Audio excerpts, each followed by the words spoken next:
आपकी पार्टी में अभी एडीआर की रिपोर्ट आई है, सबसे ज्यादा बलात्कार के आरोपी जो चुने हुए प्रतिनिधि हैं वो भारतीय जनता पार्टी में नंबर 1 पे। मैं नहीं कह रहा, एडीआर की रिपोर्ट है।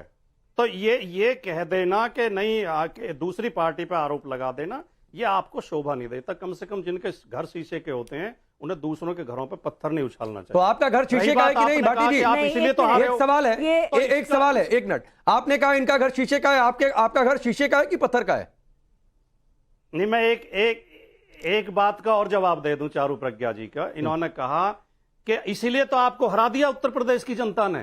तो अभी उत्तर प्रदेश की जनता ने हाल में आपको 62 से 33 पे ले आए, तो इसका मतलब इस बात का सबूत है नहीं कि आपके मुख्यमंत्री और आपकी सरकार नहीं भाटी जी, वैसे तो उत्तर प्रदेश की जनता ने आपको 17 से ही बाहर करके रखा हुआ है। ठीक है, नहीं मुख्यमंत्री चुने जा रहे थे क्या? प्रदेश की सरकार चुनी जा रही थी? ये तू तो प्रदेश के नेताओं के बीच में हो रही है ना, राष्ट्रीय नेताओं के बीच में तो हो नहीं रही। अच्छा, लेकिन देखिए, आप जब इन बातों पर जवाब नहीं देते मुझे आपत्ति होती है, ठीक है ना? आपके नेता और अब जो नहीं रहे उनके बारे में बात करना मुझे अच्छा नहीं लगता। महिलाओं के ऊपर टिप्पणी करने से लेकर आज तक उनकी बहू ने मौन धारण कर रखा है नवाब सिंह के बारे में। आप तो कुछ बोल दीजिए। तो अगर ठीक है, चलो मैं थोड़ा सा आगे बढ़ता हूं, 2 मेहमान इंतजार कर रहे हैं। भाटी जी, मुझे बस एक बात बता दीजिए, आपका घर शीशे का है कि पत्थर का है? आप क्या मानते हैं? नहीं, घर तो सबके शीशे के होते हैं। अच्छा, मर्यादा का पालन करना। नहीं ठीक है अवधेश जी, चलिए भाटी जी ने ये मान लिया कि उनके घर शीशे के हैं को किसी। हाँ अवधेश जी, अरे भाई ऐसा है, आप मेरे अकेले के लिए मत कहो। मैंने कहा सबके घर शीशे के होते हैं, सबको मर्यादा का पालन करना चाहिए। ठीक नहीं अवधेश जी, हमारा घर तो शीशे का भी नहीं है, पत्थर का भी नहीं, उसमें ईंट ही लगा है। और भाटी जी के घर में भी ईंट और पत्थर ही होंगे। ये अलग बात है कि टीवी पर वो शीशे का घर दिखा रहे हैं कि भैया हमारा तो है, पत्थर मत मारो गिर जाएगा। क्योंकि मालूम है कि पॉलिटिकल पार्टियों का जो कुछ नहीं भी उनका दोष होगा उसकी भी रक्षा करनी पड़ती है।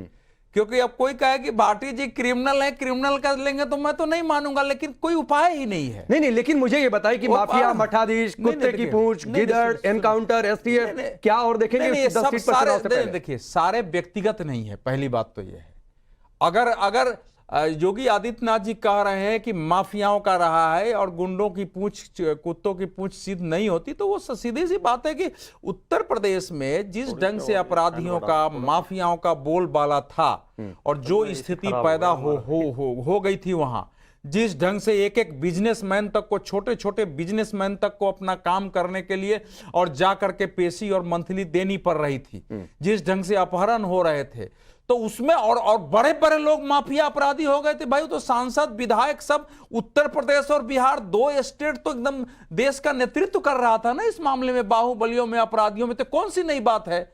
अगर आप ऊपर से नीचे तक नाम गिनेंगे, महाराष्ट्र के अंडरवर्ल्ड का तो बाद में नंबर आता है, वो भी उत्तर प्रदेश से और बिहार से जाके बने थे। जो बड़े अंडरवर्ल्ड थे यहीं से जाके बने थे। तो उसके बारे में कोई भाषा प्रयोग होगी तो ऐसे ही भाषा प्रयोग होगी। एक दूसरा, जो क्रिमिनल्स हैं, योगी आदित्यनाथ जी जो 2017 में चुनाव जीते थे उसमें हिंदुत्व और बाकी था, लेकिन मेन यही था कि समाजवादी पार्टी के शासनकाल में गुंडों, माफियाओं, अपराधियों का इतना बोलबाला है जिससे जनता मुक्ति चाहती थी, और दोनों मिलाकर के एक सुपर बहुमत दिया। 2022 में मैं चुनाव में घूम रहा था, बीजेपी में व्यापक असंतोष थे, कार्यकर्ताओं के काम नहीं हो रहे थे, विधायक एक छोटे छोटे काम नहीं करा रहे थे, सब असंतोष था। लेकिन लास्ट में जहां मैं जाता था तो लोग यही कहते थे कि कम से कम हम लोग जो है रात में चैन की नींद तो सोते हैं। एक सब्जी वाला बोलता, सुनिए, तो जाहिर है कि अगर वो स्थिति थी, और उसके बारे में जो अखिलेश जी जो हैं, देखिए अखिलेश जी ने गलत पिच पर खेल दिया है। बाकी चीजों पर वो लड़े, लॉ एंड ऑर्डर, कानून, अपराधी, माफियाओं पर आएंगे तो मिलता हुआ वोट समाजवादी पार्टी का कटेगा। मैं एक पत्रकार के रूप में एक फ्री एडवाइस है भाटी जी आपके लिए, पहुंचाइए इसे अखिलेश यादव तो अवधेश जी कह रहे हैं कि ये कोई पर्सनल नहीं है, और ये कुंडली आपकी ऐसी है जिसे योगी ने खोल दिया, और आप इसमें बड़ी कमजोर ग्रह नक्षत्र हैं इस कुंडली में। आप ये गलत योज कह रहे थे कि मठाधीश भाई ऐसा है, इस बार पहले भी आपके बोलूं मैं क्या बोलूं, बस 20 सेकंड मठाधीश वाला बताया था। देखिए मठाधीश आपने अपना लिया, मठाधीश का मतलब मैंने कहा मठाधीश्वर है, अधिष्ठाता, ये सारे शब्द हमारे मठ में जो जिनका प्राण प्रतिष्ठा देवता की होती है उनके लिए और उनके पुजारी के लिए। भाटी जी आप बोलिए जो सवाल था। मैं बहुत जिम्मेदारी के साथ और आत्मविश्वास के साथ कहना चाहता हूं कि अपराध के रिकॉर्ड में और माफियाओं के रिकॉर्ड में हम बहुत बेहतर हैं। भारतीय जनता पार्टी के हाथ रंगे हुए हैं। आप आंकड़े उठा के देखिए सर, एनसीआरबी के आंकड़े, नहीं, इसलिए तो बार बार कह रहे हैं कि माफियाओं की सूची जारी करें। समय में पहली बार यूपी 5 तरीके के अपराधों में नंबर 1 हो गया था। मैं पता नहीं हर दूसरी डिबेट में यूपी पर होती है, मैं ये डेटा कोट करता हूं सर एनसीआरबी का। और आप लोगों की सरकार इसी मसले पर चली गई थी। अगर आप झुठलाएंगे तो सर आप अपने साथ धोखा देंगे। मैं अभी थोड़ा सा 20 सेकंड और फिर मैं आ रहा हूं, चालू बता देता हूं। एनसीआरबी का जो लेटेस्ट डाटा है उसके अनुसार उत्तर प्रदेश महिलाओं के प्रति अपराध में नंबर 1 पर है। रेप में उत्तर प्रदेश नंबर, किस साल का आंकड़ा है? संख्या के हिसाब से बताइए ना। नहीं, किस साल का आंकड़ा है ये? हिरासत में मौतों में नंबर 1 पर है। फर्जी मुठभेड़ों में नंबर 1 पर है। हिरासत में मौतों में उत्तर प्रदेश नंबर 1 पर है। पहली बात दूसरी बात, ये आंकड़ा कहां से और किस साल का? फर्जी मुठभेड़ वाला भी गए हैं। नहीं, ये कहां से आंकड़ा जारी होता है कि फर्जी मुठभेड़ में मारे गए? आप एनसी नहीं है, फर्जी मुठभेड़ तो मैं जोड़ रहा हूं। हाँ, आपने जोड़ दिया, मतलब आपकी पार्टी वाला आंकड़ा है, मतलब आपकी पार्टी वाला आंकड़ा है। बाकी जो चारों बातें मैंने कही हैं राकेश जी, ये देखिए मैं ईमानदारी के साथ बोल रहा हूँ जो बोल रहा हूँ।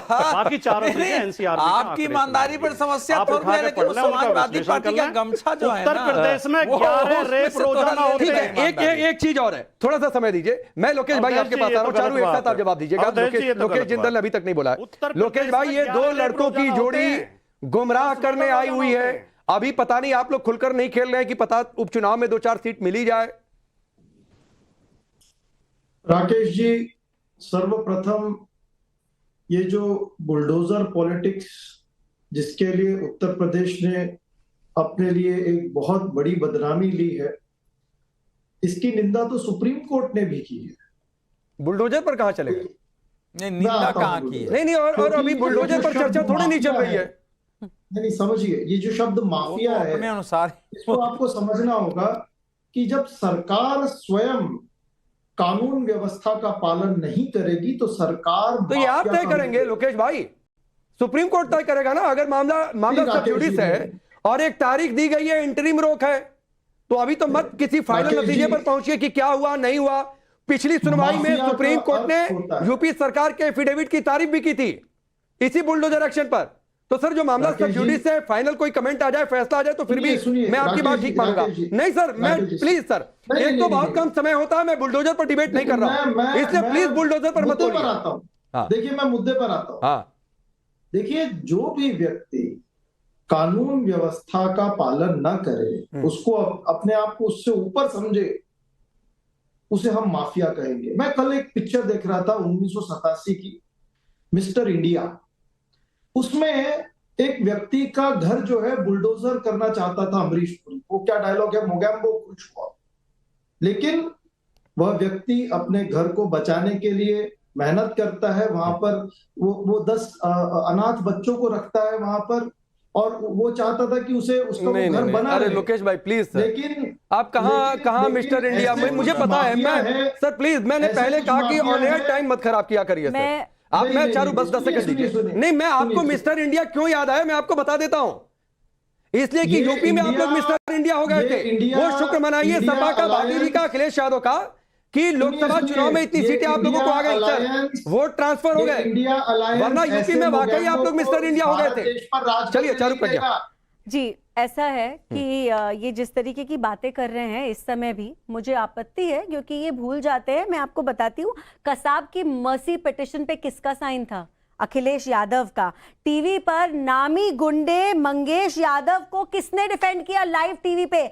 अखिलेश यादव ने। उसके बाद मुख्तार अंसारी की कब्र तक पर गए थे। अभी हाल ही में मऊ के अंदर एक समाजवादी का नेता अरेस्ट हुआ है, वीरेंद्र बहादुर पाल, रेप केस में अरेस्ट हुआ है। आपको पता है अखिलेश यादव ने क्या कहा? डीएनए टेस्ट होगा तभी मैं इस बात का विश्वास करूंगा। अब वाराणसी में जब सीरियल ब्लास्ट हुए थे, अखिलेश जी उस समय मुख्यमंत्री हुआ करते थे। जो अक्यूज था ना केस वापस लेने की बात करी अखिलेश यादव ने, उसके खिलाफ केस वापस लिया क्योंकि 25 लोग मर गए थे, उसकी भी इनको कोई समस्या नहीं थी। कहा जाता है उस समय के आईपीएस, एक्स डीजी, सब लोगों के यहां पर रिकॉर्डेड स्टेटमेंट्स हैं कि जब यादवों का राज चला करता था उत्तर प्रदेश में तो इंस्ट्रक्शंस दिए जाते थे पुलिस स्टेशंस में, किसी मुस्लिम के खिलाफ एफआईआर नहीं रजिस्टर होगी, चाहे कितना भी बड़ा क्राइम हो। इन बातों का आप जवाब नहीं देते। बोलिए पाटिल जी। डीएनए टेस्ट कराएंगे आप बच्चियों का, उसके बाद आप एक्शन लेंगे अपने नेताओं के खिलाफ। चारू आपने सवाल पूछा, जवाब सुन। अब ये इससे ज्यादा सफेद झूठ हो ही नहीं सकता। जो तीनों झूठ चारू प्रज्ञा ने आपके चैनल पे बोले हैं, चारू प्रज्ञा को इसके लिए माफी मांगनी चाहिए। जी बिल्कुल भी नहीं, आप थोड़ी पढ़ाई करके गूगल सर्च कर लीजिए, आर्टिकल्स पढ़ लीजिए, झूठ है, कोटेशंस के साथ बता रही हूं मैं आपको। और एनसीआरबी की बार बार बात करते हैं, पर मिलियन देख लीजिए। बीच में चिल्लाना, आपने बात कही, उनको लग रहा है कि आपने कुछ फैक्चुअल गलती की है, वो उनका जवाब एक बार सुन लीजिए, फिर आप बोल लीजिएगा। ठीक है भाटी जी, आप बोलिए, मैं आपको समय दे रहा हूं, बोलिए। बिल्कुल महाझूठ है। दूसरा ये महाझूठ है कि ऐसे आदेश थे पुलिस को कि यादव और मुस्लिम को गिरफ्तार न किया जाए, महाझूठ है। सैकड़ों यादव और मुस्लिम उस समय गिरफ्तार हुए, उन पर मुकदमे चले, सब कुछ हुआ, जिन्होंने गलत किया, जिन्होंने अपराध किया। तीसरी बात, जो उन्होंने मंगेश यादव का नाम लिया, ये मंगेश यादव आपके लिए वाटरलू सिद्ध होगा। मंगेश यादव की हत्या का जवाब आपको कोर्ट में देना पड़ेगा, आपकी सरकार को देना पड़ेगा, आपके मुख्यमंत्री को देना पड़ेगा। हाँ तो सर कोर्ट में तय करिए ना भाटी जी, सरकार के हाथ रखे कोर्ट में तय करिए सर। घर से उठा के असद का एनकाउंटर भी मारा गया, जुडिशियल जो कमीशन बना था उसमें सही हुआ जाएगा। अतीक की किलिंग में पुलिस का कोई हाथ नहीं। सर आप लोग एक एनकाउंटर यूपी में अभी तक कोर्ट में फेक साबित नहीं हो पाया है। तो सर जिस दिन मंगेश का भी एनकाउंटर फेक साबित हो जाएगा, आपसे पहले मैं सवाल उठाने वाला हूंगा। लेकिन ये जुडिशियल कमीशन और कोर्ट से तय होगा कि एनकाउंटर फेक था कि नहीं था, कि सही एनकाउंटर था। ये किसी पार्टी के हेडक्वार्टर से नहीं तय होता है सर। जब राकेश पांडे जैसे वकील इन्हें निःशुल्क मिल रहे हैं, बिना फीस के वकालत कर रहे हैं, तो इनका पक्ष तो मजबूत हो ही जाता है। अरे बिना तथ्य के तथ्यों पर नहीं रहते, आपने एनसीआरबी का नाम लिया, मेरा पीछे पलट गए। मैं एनसीआरबी के आंकड़े दे दूं आपको। मैं चारू थोड़ा सा वक्त कम है, मैं एक बात बताता हूं सर, कोई वकालत नहीं है। मैं सिर्फ, अगर आपको लगता है कि एक एनकाउंटर फेक साबित हुआ हो जब से योगी की सरकार हो, तो आप लोग क्यों नहीं कहते हैं सर? और आप कह रहे हैं ऐसा कोई आदेश नहीं दिया था, तो बिना आदेश के काम हो जाता था। ज्ञानवापी में नियमित पूजा रुक गई थी बिना किसी रिटर्न ऑर्डर के। राकेश जी फैक्ट ये है कि उत्तर प्रदेश में, सुनिए राजकुमार जी, भाटी जी एक आंकड़ा सुन, जल्दी से बोलिए, 10 सेकंड, बहुत समय कम है। उत्तर प्रदेश में 2015 में प्रूव्ड 145 सबसे ज्यादा फेक एनकाउंटर हुए, जिसमें कई करोड़ रुपए जुर्माने में उत्तर प्रदेश सरकार को देना पड़ा। 145 से ज्यादा कोर्ट में प्रूव्ड, 145 से ज्यादा कभी इनकाउंटर जो है फेक नहीं हुए हैं। और ये आंकड़ा आप लोगों के और की सरकार का है, जब यूपी में सपा की सरकार थी। भाटी जी मैं बार बार कहता हूं कि आप कहिए एनकाउंटर फेक है, लेकिन कुछ आंकड़ा भी दीजिए कि इतने एनकाउंटर कोर्ट में या जुडिशियल कमीशन में ये फेक साबित हो गए, तो फिर आपकी बात में दम होगा। सिर्फ कहते रहेंगे तो कुछ नहीं होता है। चलिए